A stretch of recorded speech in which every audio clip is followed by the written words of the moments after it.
চাহ শ্ৰমিকৰ দৈনিক মজুৰি বৃদ্ধি, মাটিৰ পট্টা প্ৰদানকে ধৰি কেতবোৰ দাবী পূৰণৰ সমৰ্থনত ভেৰগাঁও চাহ বাগিচাত ধৰ্ণা কাৰ্যসূচী। ৰাজ্যৰ অন্যান্য প্ৰান্তৰ লগতে ওদালগুৰি জিলাৰ ভেৰগাঁও চাহ বাগিচাতো আজি বুধবাৰে পুৱাৰ ভাগত ৰূপায়ণ কৰা হয় এঘণ্টীয়া ধৰ্ণা কাৰ্যসূচী। অসম চাহ মজুৰ সংঘৰ আহ্বান মৰ্মে মংগলদৈ শাখা আৰু ভেৰগাঁও চাহ বাগিচা গোটৰ উদ্যোগত ৰূপায়ণ কৰা হয় এই কাৰ্যসূচী। চাহ শ্ৰমিকৰ দৈনিক মজুৰি ৩৫১ টকালৈ বৃদ্ধি কৰা, চাহ শ্ৰমিকক মাটিৰ পট্টা প্ৰদান কৰা, উপকৰ্মচাৰীসকলৰ দৰমহা সংশোধন কৰা, ভ্ৰমণ বোনাছ বৃদ্ধি কৰাকে আদি কৰি ১১ দফীয়া দাবী পূৰণৰ সমৰ্থনত এই কাৰ্যসূচী ৰূপায়ণ কৰে চাহ শ্ৰমিকসকলে। উক্ত দাবী পূৰণৰ বাবে মালিক পক্ষ আৰু চৰকাৰৰ ওচৰত সজোৰে দাবী উত্থাপন কৰে শ্ৰমিকসকলে। দাবী পূৰণৰ সমৰ্থনত ধ্বনি দি উত্তাল কৰি তোলে বাগিচা পৰিচালকৰ কাৰ্যালয় চৌহদ। ভেৰগাঁও চাহ বাগিচা গোটৰ সভাপতি বিপুল মাহালী, সম্পাদক অশোক তাঁতীৰ নেতৃত্বত ৰূপায়ণ কৰা এই কাৰ্যসূচীৰ অন্তত মালিক পক্ষ আৰু মুখ্যমন্ত্ৰীলৈ স্মাৰক পত্ৰও প্ৰেৰণ কৰে সংঘৰ ভেৰগাঁও গোটে। খৈৰাবাৰীৰ পৰা ধীৰেন মহলীয়া ৰিপৰ্ট, অৰুণোদয় অসম।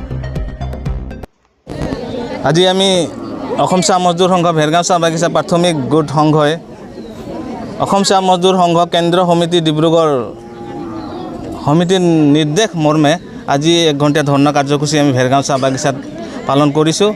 কাৰণ হৈছে আমাৰ যিহেতু এই সময়ত মাৰ্কেটত যি বস্তু বাহিনীৰ দাম বাঢ়িছে আৰু এই বাগিচাৰ শ্ৰমিকসকলে যি দৰমহা পাইছে সেই দৰমহা দি আমাৰ শ্ৰমিকসকলৰ চলাত বহুত অসুবিধা। গতিকে আমি আজিৰ এই ধৰ্ণা কাৰ্যসূচী কৰিছোঁ যাতে চৰকাৰে যিহেতু আমাক ৩৫১ টকা বৃদ্ধি কৰি দিম বুলি বিজেপি চৰকাৰে প্ৰতিশ্ৰুতি দিছিলে, কিন্তু আজিলৈকে ৩৫১ টকা বৃদ্ধি কৰি নিদিলে।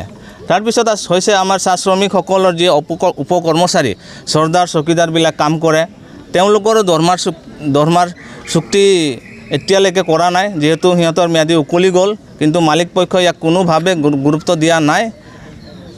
তাৰপিছত হৈছে আমাৰ বাগিচাত বসবাস কৰি থকা লেবাৰ কোৱাৰ্টাৰবিলাকত বহু লেবাৰ কোৱাৰ্টাৰ এতিয়াও এনেকুৱা হৈ আছে যে চিলিং কাবাৰ নাই, কাবাৰ ফ্ল'ৰ ভাঙি গৈছে, কাবাৰ দৰ্জা ভাঙি গৈছে, কিন্তু কোনো কোম্পানীয়ে বা মেনেজমেণ্টে ইয়াক কোনো কাম কৰাৰ কাৰণে মানে গুৰুত্ব নিদিয়ে।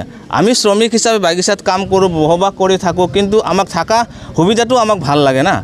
থকা সুবিধা ভাল নহয়, লেট্ৰিন ভাল নহয়, সেইবিলাক আমাক কোম্পানীয়ে কিন্তু এইবিলাক প্ৰতি গুৰুত্ব নিদিয়ে, খালী শ্ৰমিকৰ ওপৰত কাম কৰাৰ প্ৰতিহে গুৰুত্ব দি আৰু কৰি আহিছে। গতিকে আমি আমাৰ যি শ্ৰমিকসকলক যি চৰকাৰে প্ৰতিশ্ৰুতি দিছিলে সেই প্ৰতিশ্ৰুতি পুনৰ প্ৰদান মানে প্ৰতিশ্ৰুতি হৈ থাকিল।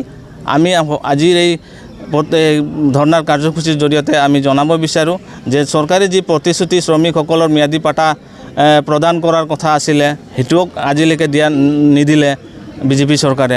গতিকে তেনেকুৱা চৰকাৰ যদি আমাক নাচায়, গতিকে আমি আগন্তুক দিনত যিহেতু আমি ইলেকশ্যন আহি আছে, ডাইৰেক্ট কথা কৈছোঁ মই, ইলেকশ্যন আহি আছে, যদি আমাৰ চাহ শ্ৰমিকৰ দৰমহা বৃদ্ধি নহয়, ম্যাদী পাটা নহয়, তেতিয়াহ'লে কিন্তু আমি বিজেপি চৰকাৰক আমি ভোট নিদিওঁ।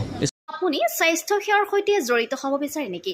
লেবৰেটৰী টেকনিচিয়ান বা অন্য পেৰামেডিকেল টেকনিচিয়ান হিচাপে সন্মানজনক বৃত্তিত নিয়োজিত হ'ব বিচাৰে নেকি? তেনেহ'লে আপুনি যোগাযোগ কৰিব পাৰে ইনষ্টিটিউট অফ এলাইড হেল্থ ছায়েন্সৰ সৈতে। ইনষ্টিটিউট অফ এলাইড হেল্থ ছায়েন্সত diploma in medical laboratory technology, bachelor in medical laboratory technology আদি কোৰ্চত এডমিশ্যনৰ সুবিধা লাভ কৰিব।